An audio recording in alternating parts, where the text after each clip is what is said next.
This is Vince Russo's The Brand.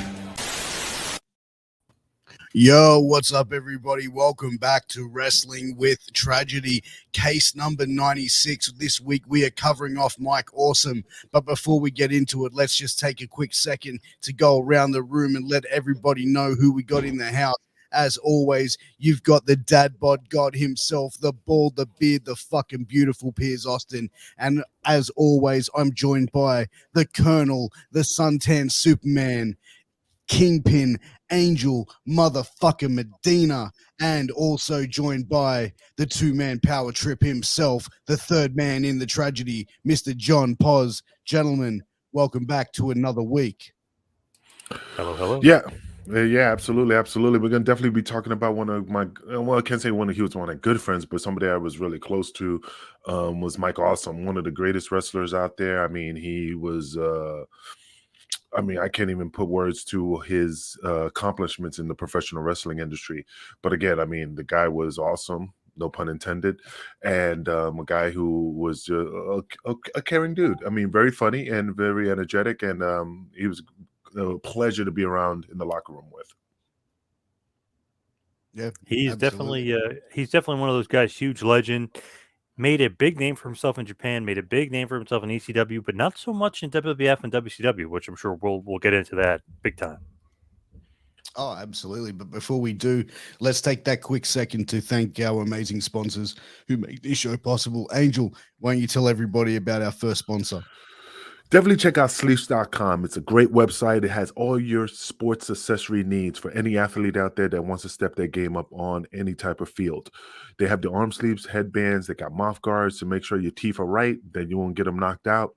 But definitely check out their dirty boxes. Those are the things that I really enjoy. I really get entertained watching their creativity of what they put in the front of their boxes. Definitely go to sleeves.com, use promo code MWAPOD for 10% off. Tell them Wrestling with Tragedy sent you. It is Kingpin approved. You won't regret it. Check them out. And John, why don't you tell everybody about Health Vape? Healthvape.com.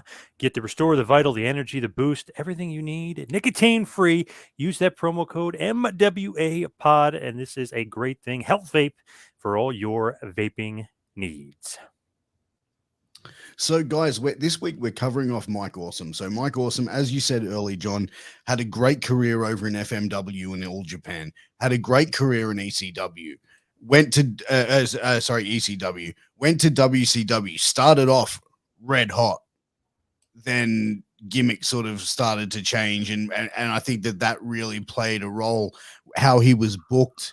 I think his wrestling style and wrestling skill, but like taking it back, like the fact that he was able to do the things he was able to do, like it being at 6'6" and 300 pounds, to be able to just run and just fly over the top rope, so gracefully like a cruiserweight. I think, he has to go down in history as one of the top big men for sure. I always was curious, like, what happened in WCW. If you look at the booking, I mean, it was really bad for him. But I wonder if injury started to play a role, too, because it seemed like he got injured a few times. I wonder if that, like, kind of caught up with him, because the style that he was doing in FMW and ECW in those matches had to eventually, as you got older, took a toll on your body, especially with him moving around like a cruiserweight. Power bombs through the table, the top rope power bomb, which is an awesome spot. But, I mean, that's got to hurt, especially a guy that size, after you do a couple of them and you start getting older. So I wonder if the wear and tear started getting to him, and it was like almost like he got to the big time of WCW and WWF too late. Well, I mean, absolutely. If you look at, a perfect example, look at Hulk Hogan doing the leg drops. I mean, it was only from 3 feet. And for many years of that pounding on his hip, he had to get his hip replaced. Yep. And now Mike Awesome doing those power bombs off the top rope. I mean, I don't know how many he done compared to Hogan's leg drops, but I mean, it does take its toll, and especially from that height. And flying over the top rope, landing on the floor. You know what I mean? He did a lot of crazy stuff, flying off the top rope a lot, doing the splash. I mean, he did a lot of crazy stuff for a guy his size you didn't expect to see from a guy his size. So just imagine that probably did a lot of wear and tear on the body. Well, and that's why the Japanese loved him, because he was a man of great stature. He was huge, and then he's doing those aerial moves that were really like making those Japanese go wow, because they really admired him. He was basically almost like I don't want to say like a wrestling god out there, but he was at that level that fans really enjoyed seeing him and doing those crazy moves. He seemed like one of those guys that like they would take to without the high flying stuff, but then you throw that in and they're like mystified by him. Like, how is this big guy doing this? Because they've seen the Brodies in the world and the guys of that ilk, of that size, and they're not flying around like Mike Awesome flying around. Oh, Yeah. the Japanese loved it, and you've seen that. Like, he was over there doing death matches as well. Like, he was over there being in some brutally violent matches. And, when he went over to ECW the first time, when it was Eastern Championship Wrestling, he flew himself to Philly and got paid $50 for the first time he wrestled for ECW. Obviously when they brought him back, he got paid a lot more. But he was one of those guys. I think that, if he was to go on to WWE instead of WCW, I think he would have had a much different trajectory in the business. No, I mean, I don't know, man. I mean, I think with his talent, I mean, it was just ridiculous. I mean, I thought he was always making money because when I even seen him in Japan and doing all going around, I mean, he was just a very unique individual when it comes to his style pro wrestling. I mean, I just didn't really know that he flew down just for $50. Yeah, like it's wild, man. And when he went to ECW, like, he didn't get paid. He wasn't getting paid when he was down there. I mean, are you talking about the time when he was there with when I was there? Because I when you assumed he was were there. getting paid. I was assuming he When was he- getting paid. Yeah, I'm not no, gonna lie. apparently he was like, there was a lot of times he was missing getting paid, and that bought him, because he broke into the business with Horace Boulder, who is the nephew of Hulk Hogan. So Hulk Hogan and Horace Boulder and Mike Awesome are cousins, but Mike Awesome has no relation to Hulk Hogan, if that makes sense. They're cousins from another, like the mother's side. You could connect anybody in the professional wrestling industry as relations. I mean, I don't, compared to mine, but every time I'd be like, I didn't know they were related, like Jerry Lawler and Honky Tonk Man, never knew they were related, stuff like that. First cousins. Yeah, fucking, Animal and John Laurinaitis. At the point, I just never knew they were related until later on through the years. So it's just weird how this business plays out. Yeah, I mean, what I heard was that he was on the phone to Horace Boulder when he was in ECW saying, hey, this is what's going on. And, Hulk Hogan was there and got on the phone to Mike Awesome and said, hey, you need to, stop that shit and start getting paid to wrestle. And that's what got him into WCW was, Horace Boulder and Hulk Hogan. Well, you know what, brother? We're brothers from another mother. I wish I was related to Hogan. Yeah, exactly. I just say you're related to Hogan. Yeah, it's my cousin. Exactly. Who would know? Nobody would know. Yeah. You just say it. But when he got to WCW, I don't know. It was almost like they didn't know what to do with him. Kind of. I know he makes his debut on that big Nitro in April of 2000 when Russo and Bischoff return. He attacks Nash. He beats him up with the crutch, but he's like, holy shit, the ECW World Heavyweight Champion is in WCW, but it's still, they didn't know what to do with him. It almost didn't matter because WCW, and if you know Bischoff, he could have cared less about ECW. I mean, he didn't think anything of them really. So it's just like, he wasn't going to get a big push, but it was a nice big shocker for that night. Like, holy shit, the ECW World Champion is in WCW and he's on Nitro and he just attacked and beat up Kevin Nash. So, I mean, the debut was great and it was a huge shocker and a huge surprise. But obviously there was some backstage dealings where he had to get out of the ECW contract, quote unquote contract. He had to get rid of the title. I mean, it was a bunch of other things going on, but it was almost like after that moment in WCW, they kind of didn't know what to do with him. I know he attacked Hulk. He had a little bit of a thing with Hulk in the Billy Kidman feud, but they kind of didn't know what to do with him. I think like when he came in as well, like, do you think that bringing him in, that was also Bischoff's way of saying like, hey, Paul, hey, Heyman, go fuck yourself. You know what I mean? We just got your world champion right here. Of course, yeah. Because at the time, Mike Awesome wasn't under contract to ECW. He had gone to Heyman and said, hey, I need my money. Like you owe me, like, I think it was close to 50 grand he was owed from ECW that he just didn't get paid. that's the figure that I heard when I was looking into this, and that's a pretty big number. Like 50 grand is a lot of money, and like to sort of just be silly and not get paid for that and for what you were going through, like Angel, like at that time, were you seeing guys like racking up, like ECW racking up bills with guys like that just they weren't paying them? Fuck yeah, man. I mean, I'm one of them because I mean, I was there, man. I mean, I was in the mix of that motherfucker. It's just, man, dude. Even though I joke about it, even though, you know, I mean, it's many years ago, but it hurt at the time, because you bust your ass and you're not getting paid, and then other people are getting paid, and it made you feel less like, what, my talent is not worth the money that you owe me, but you could pay this guy because he puts more asses in seats. I don't know. But yeah, it's just one of those things that just really, really like threw me off. And to this day, it's just like it's a joke, but still, it's like, man, I wish I got that money because I'm owed a lot of money as well. Yeah, and it's just, I think, going to, like, he got a lot of heat for going over to WCW, but like I was there. Lance Storm even said it was unwarranted. But do you think like it was like, what was your thoughts on it? Like when you saw him show up on Nitro? I really Like, that didn't was your care. I'm not gonna lie to you. I didn't really care. I was just like, oh shit, that's fucked up. Just like that. It was not like, oh, fuck that motherfucker. He never had heat with me. I like Mike.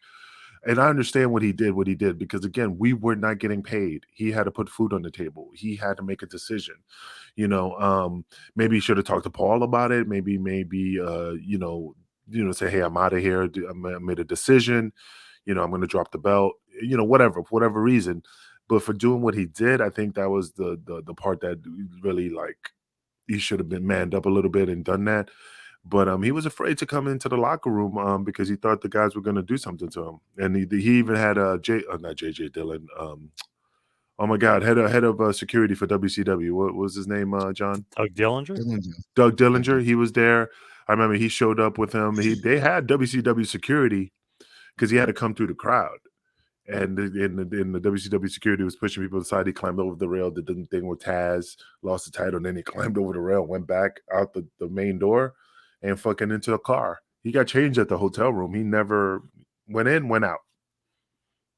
He was very well protected. If he had come into the change room, do you think he would have got jumped? Not by me. I don't have no heat with him. I mean, like I said, man, I don't have no grudges. But again, ECW was so known for their you just didn't know. That's the thing. You just didn't know what would happen. We had that reputation. But in reality, I don't think that nobody would have done anything. But maybe New Jack, maybe he would have said something like, open his mouth and stuff. But from my point of view, no, I would have not done nothing. I would have just said, hey, good luck, brother. Hopefully see you soon. That's it. I feel like Paul was more like to blame, like riling up the troops. You know what I mean? Like if I was one of the wrestlers, I'd be like, so what? Go get your money. And you don't even have to be here right now to put up the, give away the title, but you decided to do it. So, good on you. Because he almost didn't even need to. He could have came to WCW and, like Medusa, threw the title in the garbage can. You know what I mean? He didn't need to come back and stuff. Why didn't they do that though? What, at WCW? Because legally they got sued from WWF for that, and the lawyers from WCW notoriously suck and notoriously roll over for anybody. So if you like threaten lawsuit, they would get shit scared, especially like McDivitt would just slice and dice them. So they were probably nervous about lawsuits and stuff going forward. That makes sense. And stuff. But like I said, Turner lawyers supposedly just roll over. And I'm sure Heyman infamously would say stories like he would call them and be like, oh, I got screwed. I'm suing you guys. And they're like, no, let's work it out. And then he'd be like, okay, send me Bobby Eaton and Arn Anderson on this date and I won't sue you. Okay. And like they'd give in, which is actually apparently did really happen back in the 94. I'm sure Heyman called them and was like, you use my guy. He's under contract, even though he really wasn't under contract. They would probably believe him and be like, you owe me a date for this guy. He's got to come in. He's got to job the title. Like, I'm sure that they somehow lied and weaseled his way. And Heyman's dad was a lawyer, so I'm sure he knew what to say and the right thing to say, too.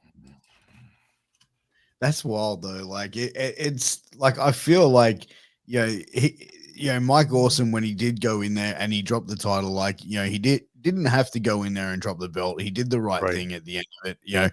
But apparently he didn't want to wrestle Taz. He wanted to drop the title to Rhino because he felt that he'd be safe with Rhino. What do you think about that, Angels? Taz not safe, or he's going to shoot him? First of all, Taz, which is weird. Obviously, Heyman called Vince, and he's like, "Hey, can we use Taz so we get a WWF guy, to beat a WCW guy on ECW TV?" I mean, Heyman smartly booked it that way, but Taz shouldn't even have been there. I mean, that was so weird. He was in WWF at the time. It's very strange. The thing is this, man, and again, I'm not knocking Taz. I don't know how legitimate a legit shooter he was. I mean, the only reason that he did to certain people, the stuff that he did in the school and stuff is because they were scared. It's just like when you're new in the business and somebody punches you in the mouth and you don't want to, like you just take it for what it is. Like the acolytes beating the shit out of you because you didn't want the heat or lose your job, so you take the ass whooping. So Taz was I want to say green belt in judo and stuff, and I'm a brown belt in judo. I don't think he was that. I mean, put it this way: if he was that much of a tough guy, he would have not let Rob Van Dam slap the shit out of him. Wasn't he If a black belt in judo? He was like a brown or green belt. He was no black belt in judo because I remember Joey Styles, and again, I'm just saying what I heard, even called it out on the show a long time ago about Taz being like a green or brown belt in judo. So I don't think he was any type of like high up a belt, black belt. But regardless, Van Dam is a legit tough guy too, isn't he? Yeah, I heard he's a legit tough guy. I mean, but he's so nice, man. That's the problem. I mean, but everybody that's a pretty badass, like a Steve Blackman or a Rob Van Dam or a Haku, which I never rocked the boat on anybody. I'm like, I can't see it. Like Kid Cash. Kid Cash is a badass. MMA fighter, tough guy, stuff. I just don't see him that way because we just always are laughing, having a good fucking time, and I just never seen him mad. Besides the time he got his jaw broken, but that's the only time I ever saw him hot. But I just never see him as a tough guy, which he is just hard for me to put that person as a tough guy because he's so nice. Well, in Malenko, remember he injured Taz, and there was nothing Taz could do about it either. So Malenko kind of shot at him, and he did nothing about it. So not that Taz isn't tough; it's just that there's certain levels of toughness. Yeah, no, and that's the thing, that that just throws me off. That it's just the bark is worse than the bite philosophy. Like if you talk a good game, people might back down in that situation. So I just think Taz was just more bark. It's not I'm not saying not like the Steiner brothers or something like that, Nah, man. Yeah, man. Those guys are legit. The legit people, and like I don't know. And Taz was one of those dudes. I don't know. I'm not saying he can't hold his own, but I didn't think he was like the end all be all of ass whoopings. But I guess though, if you think the guy's unsafe or you don't trust the guy, you probably just don't want to work with him, right? Yeah, I mean, like Mike Awesome. I mean, like I love Mike, but I used to tell him like I am not taking that power bomb out the fucking out the ring. It's not that he was unsafe. I was just looking at it like, like I remember I have a picture of him holding me up over his head, and then DeVito slides in and pulls me down. But when we were talking about it, and I'm in the ring, and I look at to the ring floor, and then I look at Mike, and I measure the distance and the height, and I go again, and I'm like, you know what? Yeah, no. let's do this. And I'm not saying he never hurt me. It's just but that bump out, when you watch it with Taka and people he threw out the ring, you're like, ooh, Masato Tanaka, yeah, and you look at it and you're like, oh shit. What about the Spike Dudley? What about the Spike Dudley match where like Spike Dudley's little girlfriend got her teeth punched down her throat in the story? Oh yeah. He came out to Avenger, and then like he basically put Spike through a table on each side of the ring. And just Spike was very like, he's a tough dude, meaning like he took punishment, and he was I'm not saying he wasn't that heavy, so I'm not saying it didn't hurt, but his stature kind of protected him from those, from a guy who's 300 pounds taking an awesome bomb out off the top rope compared to a guy who's, I don't know how much he weighed, but less than that. It's less of a jolt in your system. That's just my opinion, though. But like I said, Mike never hurt me. I wrestled him. It's just that was the one thing I was like, I don't know, brother. And he was fine with us, and I ain't doing that. He says, all right, we'll do this. And that was it. I don't even know what the finish was. I can't recall, and stuff. I think I should find that picture to show you, And that's the thing, like Mike Awesome was booked so strong in ECW, and he really was like, and he was a believable champion, and he was this monster. And then he went to WCW. He had the career killer gimmick for a little bit, and then it went into the fat chick thriller. Yeah, give me a minute. Let me see if I can find that picture. I'll be right back. Go for it. And then he gets into the fat chick thriller where he's coming to the ring with women that are a little bit heavy. Yeah.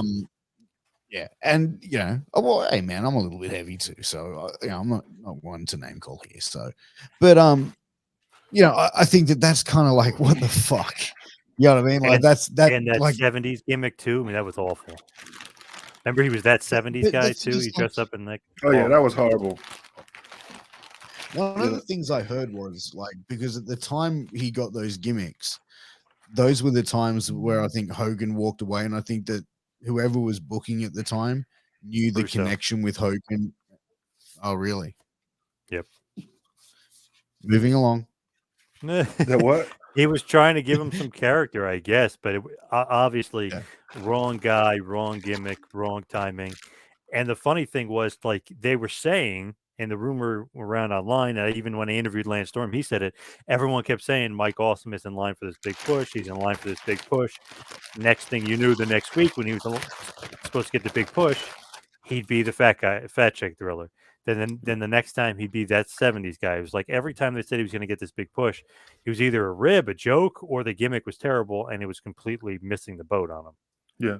And just here it goes. I found the picture. So, if you want to. Oh, yeah, there we go. Nice. That's the original photo. So, I mean, and then DeVito comes behind and pulls my leg, and then, of course, I drop, and then, but I don't remember the finish showing this stuff, but it was pretty cool. And it says, like, and then the little story, it says, like, Scott Hall might have made the hammer bomb a popular move, but Awesome perfected it by tossing opponents. And in this case, ECW Angel over the top rope and through a table. Now, that's a hammer bomb. Bullshit. That never happened. So that's the part that makes me laugh. And they made it like that I went through the table, but no, that never happened. I know that for 100%. Was that a house show? Yeah, it was a house show. And there's at the bottom right there, there's Doug from RF Video who passed away. Rest in peace. But he was a good dude. But yeah, good memory, and I still have the clipping from the magazine for that. I need to frame it and put it away somewhere. Yeah, nice. That's awesome. No pun intended. But, like with the gimmicks like that, do you think that it was a punishment for some reason? I don't know. I don't quite understand like why those gimmicks. I know Russo had a tendency to think like, oh, if you give the guy some more personality, it'll help the guy get over. Like I know that he had that sports entertainment mentality where you kind of do a jokey thing, you get the guy over with the crowd, and then you kind of make him more serious. It's kind of a time tested thing where it can work, but it also can go the other direction real easy and real fast where people will start not believing the guy, think the guy's a joke, think it's a stupid gimmick, and just completely hate the guy. So the fat chick thriller was a complete career killer, and he was funny. He was a career killer. He was a career killer, and then that 70s guy was equally as bad. And I know they brought out the bus with him. Remember, he was doing like that corny bus, but it looked like it was all 70s stuff. The Partridge Family. Yeah, the Partridge Family bus. Exactly. It just didn't work. It was the wrong guy, wrong gimmick. Too corny, too cheesy, too sports entertainment-y. He's more of like when he became a part of Team Canada, and he was a Canadian killer, even though he's not Canadian. That fit him more, and he had the cool haircut. I mean, that fit him more than doing those other stupid gimmicks, even though he was kind of the muscle for Lance Storm. It was almost like, okay, he could turn on Storm and then get another push, but that was more in line with his gimmick. The career killer was more in line with him than those stupid cheesy gimmicks that they gave him. But it's funny how, like it depends where you go. You go to an organization and you're a monster. You're fucking, just a beast to reckon with. Yeah. And then you go to another company and they give you a shitty ass gimmick and you're less intimidating. And I'm using a perfect example, like when Big Van Vader was in WCW, and before that, when he was in Japan and he had that fucking gimmick and he put it in front of him and the fucking smoke popped out and he was just killing motherfuckers. And then he went to WCW, and then he was like, Ric Flair knocked his teeth out, beating up on Sting, just brutalizing motherfuckers. And then when he goes to WWE, it was the same gimmick, but it was a less intimidating. And I don't know how that worked. You know what I mean? Like it just depends on where you go and then what they do with you. Yeah, they did not book him strong at all, Vader and WWF. Losing to Shawn Michaels, he should have won. He should have won the world title. They gave it to Sid instead. I mean, man, they screwed him up. Vader's one of those guys too. It's like it's going to be impossible to screw him up. Nope, Vince screwed him up. Mike Awesome, it seemed like, okay, with this new blood thing in WCW, it seemed like, okay, he should get a good push. And he beat up Nash. He beat him up. I know Nash was injured, but still, he took him out with the crutch. So it was like a good starting point, and you think they're pushing all these new guys. He's fresh blood in there. He's part of the new blood, and he still didn't get a good push. It was something wasn't clicking there with him, but I don't think they gave him a good chance. I don't think they gave him a good opportunity. No, I agree. Instead of Billy Kidman versus Hogan, it should have been Mike Awesome versus Hogan. I know Hogan made those comments. Billy Kidman couldn't sell a flea market, so that was the feud, but it's one of those things where nobody was buying Kidman versus Hogan. Imagine Mike Awesome, a guy the same equal size of Hogan, but can move around and maybe bump for him and do some crazy stuff. Mike Awesome was the feud for Hogan. 20 years younger. Yeah, not Billy Kidman. That was a mistake. But the only problem with Mike Awesome and Hogan is Hogan was not that versatile, meaning he's not very light on his feet. I mean, he only had certain steps, the hulking up and so Kidman was going to bump around for him and stuff. Yeah, I get that, but it just felt like the level of importance. Nobody was buying Kidman Hogan. You know what I mean? Like they could have bought Mike Awesome versus Hogan. Yeah, because all the moves that Mike Awesome would have done, Hogan would have been like, no, brother. No, power bomb. You kidding me? No way. Well, you know what? No, but he did take the power bomb. He took the jackhammer from fucking Nash Goldberg. and Sid. Yeah. I mean, there's certain times, I guess, I don't know. It just depends on who you're fighting, but I just could never see Hogan doing those big moves and taking that risk. Right, Plus, he's not agile like that to get up. Like the Mike Awesome, Masato Tanaka Awesome feud in ECW and even FMW. You can't see Hogan being a part of those matches, especially at that point in Hogan's career. Definitely not. It's funny with Tanaka-san. I mean, I love the guy to death, awesome dude, but he was just one of those dudes. Like, I can't even explain it. Like when we were wrestling, it was me, the Baldies versus him and Balls Mahoney, and he goes, Angel, and I remember the comment. He goes, Angel-san, when you hit me with chair, you hit me, and I'm like, yeah, I'll hit you. No, Angel-san, hit me. And I'm like, bro, you sure? Yes, Angel-san. And I'm like, bro, I don't know. Angel-san, please. I'm just like, all right, man. And I felt bad when I drilled him and I hit him. I mean, I'm talking like from Atlanta to Georgia, and I hit him. And that chair just went, and I'm just like, it meant physically, I'm in the character. Mentally, I'm like, oh man, it's like, that Japanese fighting spirit. Yeah, he was such a tough guy, almost to his detriment, taking all those crazy bumps. And I feel like every time him and Awesome fought, it's like, all right, how can we one up each other? Okay, I'm going to power bomb you from the ring to the floor through the table. Then I'm going to lay chairs all around the ring. Then I'm going to power bomb you through 10 chairs that are in the ring. Then I'm going to power bomb you from the top rope. Feels like those two always upped their game almost crazily. But I love that feud, and their matches are all awesome. But it's almost like, wow, what can these two nut jobs do? Again, okay, I'm going to take a straight chair shot to the head, and okay, I'm going to go from even further and bring it all the way back and smash you over the head. They always did something to one up each other, but almost to the detriment of both their careers because they killed each other. I'm just surprised he doesn't have CTE. I haven't spoken to him in years, and like I said, it's the strong style. I mean, the only reason I felt bad is because I like the dude so much. When I like you, it's hard for me to like take it to that next level. And but again, he was, those matches with him and Mike Awesome, like I said, I am surprised he is not, like having brain issues and because of the massive chair shots that he received, especially the power bombs outside the ring. I mean, your head bounces off that concrete, and you've seen it a couple of times. One time he slid under the rail when he threw him, and he hit the table and he just slid right under the rail.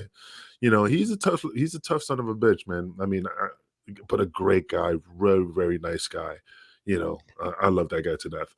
And Tajiri. What about when Mike Awesome was in WCW, like he had a hair versus hair match versus a bald Conan. Do you remember seeing that match, John? No, I don't remember that. And then that's when he got his famous mullet cut. Right. And then he one of the best matches that I think that he had in WCW was the match in Canada against Lance Storm for the United States / Canadian Championship. And but even like how much, even that match overbooked like crazy. you think so? You think it was too much? Yeah, because in Canada they were like booing him because of the overbooking of it. Like he'd win, then they screw. Then Jacques Rougeau comes in and gets involved. You know what I mean? I think it was too overbooked. It was a good match if you take all that shit away, but I think it was overbooked just the way they did it, the way they set it up. I think they should have done it in America, not Canada. Yeah.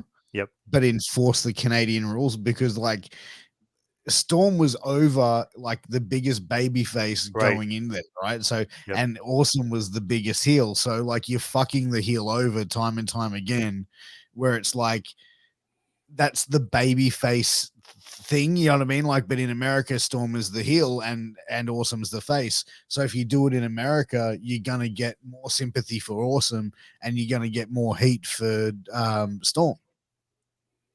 Big time. Definitely. You know, so what just curiosity. So, I mean, I know he was making a lot of money in WCW. Everybody was making some money in WCW, but do you think his feelings were like he's supposed to be Mike Awesome, but now he's doing this the fat chick thrill and the Partridge Family gimmick. And do you think he really was just like, fuck, man, what did I do? Do I regret leaving ECW? Am I trading my soul for money, or am I ruining my career by doing this gimmick? And then I won't be able to get out of this hole because now I'm known as the fat chick thriller. You know what I mean? Like, what do you think his mind was going? I'm getting paid. Yeah. Finally getting paid, probably. But he definitely couldn't have been happy just creatively with all the stuff that was going on with him. I know when he finally got paired with Awesome towards the end of with Storm towards the end of WCW, he was happy with that because at least they're doing something legitimate with him. But I know he hated the fat chick thriller in the 70s. I mean, it's terrible gimmicks, just didn't work. And if you remember that awful match he had at Havoc 2000 against Vampiro, like, whew, just it did not have a great run in WCW. It's funny though, like he was so good, but yet in the big times in WCW and WWF, nothing memorable except for like stupid gimmicks and just not great matches. You know what's funny about Halloween Havoc? I used to love Halloween Havoc. I remember to this day, Spin the Wheel, Make the Deal with Jake Roberts. That was classic. And then, I mean, I was always excited for Halloween Havoc. And then until they fucking did the Abdullah the Butcher and fucking got electrocuted in the electric chair. Bars, I mean, and then it went to shit. But like you said, I mean, I thought that Halloween Havoc gimmick was a very, very well written, story, regardless, pay-per-view. But I don't know when. That's the thing. I don't know when at that point when it turned into shit. Whose idea was it to turn it into some type of like cartoon type of shit? And that's why. Anyway, it just made stupid characters. It made stupid gimmicks for that stuff. It was just ridiculous. Almost like the RoboCop thing. Do you think like Mike Awesome, like when WCW got sold to WWE or F at the time, his contract got picked up and he went into WWF and he went over, like he made his debut and he won the Hardcore Championship and walked away with that straight away. So, it was quite a way to make an impact, you know what I mean? Going in there and winning a title on your first night. Do you think at that stage, did WWE think, okay, like what can we do with this guy? WWE sometimes doesn't know what to do with a lot of people. I mean, the guy, they could have done a lot with him, but they do have their favorites and they want to keep their favorites in the spotlight. And that's the only problem. It's just I think they could have done a lot of things with Mike Awesome, and I just don't think they gave him the opportunity to excel. And I think that was part of the everybody gets depressed when you're not being used correctly, and you feel like every day is your last day. Then it just fucks with you. It fucks with your brain. So I mean, and again, I don't know what was going through Mike's head. It's just that if I was in that situation, I'd just be fucking miserable because I know what I can do. You know. Yeah, they definitely didn't know what to do with him. It seems like the case with millions of guys in WWE. It's insane. Even it's funny, Big Show, like he wasn't really booked that great for them, and he was, he's supposed to be the next Andre the Giant. Vince is great with Giants. They didn't book him well. He was better booked in WCW, and it just happens over and over and over again. It's one of those things sometimes too. If the guy was big in ECW, he's like, oh, he can make it here. It's almost like a stupid mental model that Vince and WWE puts in their head, like, oh, he was over there, but he's not going to be over here. I think if you're over someplace else, you can get over in WWE. Like, you know what I mean? It's one of those things like if he's over there, he could be over here. For instance, Mike Awesome, and I know Johnny Ace knew him from All Japan Pro Wrestling, but he was awesome in FMW and he was awesome in All Japan. There was a match him against Kenta Kobashi in '99. If anybody wants to go and watch on YouTube, it's awesome. And it kind of shows like this guy is unbelievable. Like, what a talent. Let's get him. Let's use this guy. Let's do something with him. Obviously, Heyman saw it, and he made him the ECW World Champion, which was great. But it Mhm. was almost like once he left ECW, like, oh, I don't know what to do with this guy. Let's just steal him from ECW so they can't have him. But we're not really going to use him that well. We don't really know what to do with him. I don't know. It always happens in wrestling where you just don't want somebody else to have this piece of gold or this great piece of talent or this great potential, but you'll take them and you'll just hold them down. You just don't want somebody else to have them. It's a weird thing in wrestling. Oh yeah, I mean, I know how that feels, especially in the bedroom with me. It's a great piece of talent. I mean, it's just I got to hold on to it. Yeah, you just don't want somebody else to have them. Yeah, Yeah, yeah, yeah, it's understandable. So I yeah. understand. You know, but I mean, just curiosity. Now that we're talking about his career, man. I mean, where at what point things went to for the worst? I mean, was he financially having issues? Was he getting raked over the coals by his ex-wife and he had to pay a lot of money? Was he had any drug issues? What turned for the worse for him at what point? Well, you know what? Like he got released from WWE on September 27th, 2002. Um, After he left, he actually was quoted to saying, being in WWE, formerly WWF, sucked. I hated it. You had to kiss everybody's ass. You had to be on your political toes all the time. You would not believe the backstage politics. You were getting stabbed in the back constantly.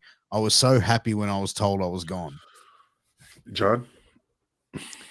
I could definitely see that. I could see him not liking the atmosphere there. I could see him being an outsider coming in like, oh, this WCW guy coming in here because there was so much political nonsense going on at that point because you only have a certain amount of spots. And WWF technically won the war, but then all these guys get to come in and take their spot. So I could see political issues and I could see what was going on. But it's funny, they brought him back for one night stand and he beat Tanaka, another great match that these two had. So it's like, wow, I can't believe Heyman booked him to win, and rightly so. I mean, he probably should have, and it kind of makes sense. And the feud like that's awesome. Ends up kind of winning it and ending it with Tanaka for once and for all. But it's like, okay, you saw that glimpse, you booked him right at one night stand. How come you couldn't book him right normally? Definitely politics, 100%. He probably didn't kiss ass. He probably, wasn't going to the right people at the right time. It just seemed like those guys that came over from WCW and ECW were screwed unless you start kissing ass or unless you start getting over big time like Booker T did. Which is kind of rare because he's one of the only guys that really did, and like Torrie Wilson and Mysterio eventually when they bring him in. But I don't know, it just seemed like they just didn't like him for whatever reason. It's probably because he wasn't an ass kisser. He probably wasn't political enough. He probably didn't care about what they were saying. It seemed like he's not one of those guys that liked walking on the eggshells and doing things their way. So it's probably one of those things where like, okay, let's not give this guy any sort of meaningful TV time. Let's not give him a push, blah, blah, blah. But still, at that time, he went back to Japan and did really well. He went back to All Japan.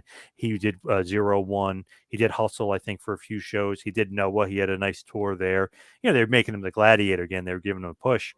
But I bet you WWF is just like, oh, we got 1 million of these guys. Oh, who cares? Not knowing the real talent that was there because he's not kissing their ass politically. But also, let's look at the fact as well. Who else was there during the time that he was there in WWE? That who would have a problem with Mike Awesome? Could be. I mean, I'm not saying in that world. First name Paul Heyman. Paul Heyman's there. This is the guy that was Paul Heyman's champion and left to go to WCW. You think Paul Heyman, like, regardless of him not getting paid, like Heyman would look at it like, this motherfucker didn't drink the Kool-Aid. You know what I mean? Like, come on, man. Like, because how many guys stayed loyal to Heyman without getting paid? But this guy was like, you know what, man, I need to pay my mortgage. I need to feed my family. I need to get clothes and school fees and whatever, and the essentials paid. You need to go and make money. And, you know, I think that ultimately, like, if Heyman wasn't there in WWF or WWE when Awesome went in there, I think that he would have been booked completely differently. I think he would have had a completely different experience there. I think Vince would have seen this big dude come in and nurtured it at that time. Yeah, I mean, I don't know, man. That's just very hard because in WWE and OF, whatever at the time, like you said, it's political. And if you're not kissing ass and you're not bowing to the man of the power with the power, you're not gonna get that opportunity. It's just one of those things. I don't know. It's just very hard to determine because I've never been into the political stuff. But everybody that I spoke to always says the same thing, just how stressful it was until you get to a point where you're like I said before in many shows, once you get to a point when you have money, when you have that massive cushion, like, you know, then I think that takes away the stress of and the anxiety a little bit because you don't have to deal with that worry of like financial, like what I'm gonna do, how I'm gonna pay my house. You know, if you live the Mick Foley lifestyle and just saved your money, then you'd be like, man, whatever, man, fuck it, fuck you, you know, and then they fire you. Like I'm happy that they let me go. I mean, don't you agree, John? Yes, to a certain point, I think it's one of the, like, you're comfortable, you have the money, maybe you don't have that edge anymore. As far as like sometimes some people act better under pressure or under those political maelstroms. It's where it's like, okay, I can perform better. But I think he was probably more comfortable. Like, okay, I'm paid. I'll just kind of get along to get along, but I'm not kissing ass. I'm here to do a job. But then on the other aspect, it's like, hey, why isn't this guy kissing our ass? Oh, I'm going to bury him. He screwed me in ECW. And Heyman and Bruce Pritchard are good buddies. So I'm sure Heyman told Pritchard, Mike Awesome's a dick, or let's not push him. I'm sure there was much more than just Heyman too. Yeah, but also, you talk about having to kiss ass. Like, Rob Van Dam doesn't seem like a guy that went through that, and he was like had a pretty good run with WWE. Yeah, but did he get the run he should have gotten? No. Like, he started to get a push. But first they derailed him. Then some of the guys were saying he was being too stiff with him, which is another political bullshit thing that they always do. And then then when they started giving the push, he got caught with weed, obviously. But no, yeah. I can that part. I mean, I understand what you're saying. Oh, he does stiff you, dude. Yeah, he yeah. When you think the people that you think that you don't think they're stiff are stiff. Too Cold Scorpio works strong. Love Too Cold, but man, when I first got in the ring, wham! Like, motherfucker. When Rob Van Dam gives you a kick to the head, that's why you got to put your hand up. But the first time I'm thinking, because I go with the flow, boom, he almost took my head off. When he did the Van Dam, when he runs to the corner with the chair and he hits you with it, it was funny. 2 shows. We did a house show and a TV show. The house show was same Kid Cash and the Baldies and the same thing. But the first show, he did the same move, landed on my left leg. Boom, right on the quad. Fucking hurt like a motherfucker. Killed me. So I said, man, I got to spread my legs more. So I heard, we're wrestling the next day. And I'm like, fuck. All right, I got to spread my legs more. I spread my legs more to avoid the left leg. He does the same fucking move. Guess where he lands? The right leg. Fucking fucks me up. And I have a picture. And again, I have a picture of me getting fucking drilled. I'm like, fuck. He fucks you up, bro. You have to be well protected with your hands. Make sure you covered up because, nothing against him. I just not know how he works. So I know how to protect myself better. But when you're first in that ring, yeah, he'll clean your clock, And then the weed thing happened. Obviously, he got in Yeah, he even said it. Jump for that. That's what he even said. That's why he got his title stripped and everything went to the shits. After, not the shits, but like his push. Yeah, I don't know if I trust Heyman and Pritchard together if I'm Mike Awesome at that period of time, especially when they're in political power. No, I mean I agree. Not at all. Not at all. I completely agree as well. And the next part we're going to be talking about, guys, it is going to be talking about suicide. We are going to be running just at the bottom of the screen the Suicide USA Prevention Lifeline, which is down below, and also the Australia Lifeline as well. If you are feeling suicidal or someone has indicated that they are feeling suicidal, please reach out to someone. There is someone on the other side there waiting to help you, and please, guys, just don't make a permanent solution to a temporary problem. But in saying that, Mike Awesome, after he left WWE, he had a short run in TNA. He did return to WWE for that one night stand. He did leave wrestling at the time as well, and started a real estate business for a period of time as well. But unfortunately, he was starting to go through a dark time in life. He was going through a separation, and how that would affect you mentally. It affects everybody differently. But ultimately, he decided to take his own life, which is pretty heavy. Pretty heavy decision to make. No, and I totally agree. I mean, like I said, I don't know what went through his mind. Again, everybody has their demons that they have to overcome. Again, I heard it had to do with his kids. I heard it had to do financially. Again, I don't know. Nobody knows. Nobody knows, but only Mike knows. Unless he was talking to people that was very close to him, and I just feel bad that we lost a great guy that could have been. I mean, he could have been to ROH, man. He could have resurrected his career, just like a Pierre, doing the PTO gimmick, PCO. PCO, whatever, and Impact. I mean, so many. I mean, he could have been right now. He could have been in AEW behind the scenes. There's just so many things that could have, his career would have. People just missing out on the benefit of learning from Mike Awesome, and. It is a tragedy in regards to that, because he was a nice guy. I never had a problem with him. We always laughed. He was funny, very humble. Never had an ego. DeVito didn't like him, but again, I don't know why. They just didn't click. But I always try to work, click with everybody. But he always stood out. He doesn't like anybody. DeVito's a grumpy little bastard. Yeah, he's a little troll gnome. So he's always upset. But yeah. When I used to talk about him, I'm like, yeah, he goes, man, I didn't like him, and I'm like, why, man? It's just something about him. I'm like, all right, man, that's your opinion. So, I mean, that's just how it is, bro. I mean, he was a good dude. But yeah, I mean, it's sad that he had to go out that way. 42 years of age, man, very young, to go out, leaving behind a wife and 2 kids. But, I think overall, Mike Awesome was just one guy that never really got the opportunity to reach his full potential in the US, I'd say. I think if you go back, and obviously you can now easily, years ago you could too with tape trading, but go find FMW stuff with Mike Awesome. Go find some All Japan stuff with him, all from the 90s. His ECW stuff is great. His feud with Masato Tanaka is legendary. There's a few guys online years ago that used to make compilations, and it would be like the greatest feuds ever. And they made an awesome 5-disc compilation of every match that these guys had. And I was watching, I was like, holy shit, they're actually better than you think. And they're still, they still hold up. They're still great. So that was awesome one. Mike Awesome versus Spike Dudley was also just really just fun, because Spike is tough as nails and he could take those awesome power bombs. So Mike Awesome, I feel like should be appreciated more. Go back and watch FMW and ECW, his stuff. Great stuff. Ignore maybe some of the WCW and WWF stuff, but his stuff in Japan is awesome. Even when he was working Noah in about 2004, 2005, he still could go as the Gladiator. Still was good. Absolutely. His MLW stuff was pretty good too. Yeah, he was in MLW. That's right. Yes, that's good stuff in MLW too. Man, he dropped the title to Carino. That was a pretty good match. Yeah.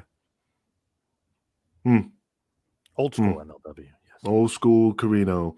But yeah, man. But like I said, Mike was he's a good dude, and he was a hell of a talent. And I mean, and like I said, he had a lot to offer.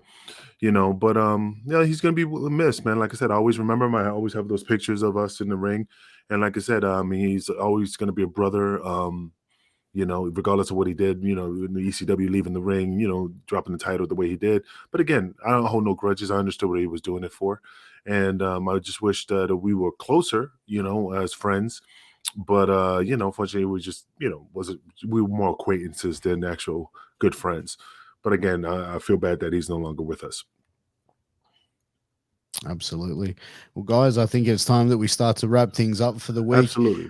It's been an absolute amazing episode covering, probably one of, the most entertaining guys that, we had. He had some colorful gimmicks throughout his career, but, definitely, I think one of the best big men in wrestling history, and one of the guys who had, some of the most amazing in-ring ability that you'll ever see. Absolutely. Absolutely. Well, I mean, before we go, let's just get these sponsors out the way, man, and just keep pushing forward and go from there. But yeah, definitely check out sleeps.com. Definitely a great website for all you athletes out there that definitely need to step their game up on the football field, on the soccer field, on the lacrosse field. Go to sleeps.com, use promo code MWAPOD for 10% off. Also, definitely check out the dirty boxes where they're very well made and they're classics, man. They have different gimmicks in the front, definitely entertaining, and give the boys a pop in the locker room. Definitely check out sleeves.com. Use promo code MWAPOD for 10% off. It is WWT approved, Kingpin approved. Check them out. And healthvape.com, ladies and gentlemen, is your healthy vaping alternative. All of their products are no nicotine, no addictive or harmful chemicals, and they are vitamin infused. So go to healthvape.com, check out all of their vape and pod products, use that promo code MWAPOD, and get a 10% discount on your final purchase. Right on. But yo, before we go, I just want to let all the fans out there know, but if you definitely want to check out the Kingpin next week, February 11th through the 13th, I will be in I'll be on the 12th. I'll be in Long Beach, and also I'll be wrestling in Staten Island for Warriors of Wrestling. Definitely check us out. DeVito's going to be there. Fandango's going to be there. A lot of great wrestlers going to be there. Hopefully, John Pauls will show up and grace me with his presence. But of course, he doesn't leave the house. So, but definitely check us out. And then I'll be in Albany during that week. Definitely check out the websites on my Facebook page. Again, I do appreciate everybody. Hopefully I'll see you guys there. Gentlemen, until next time, we'll see everybody very, very soon. Take care. God bless.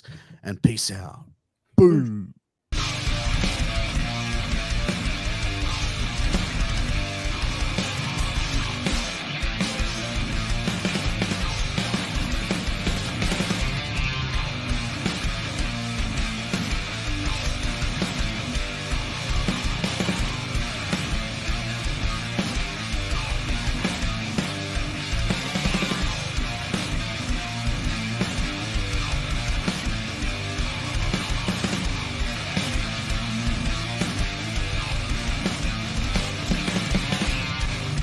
This is Vince Russo's The Brand.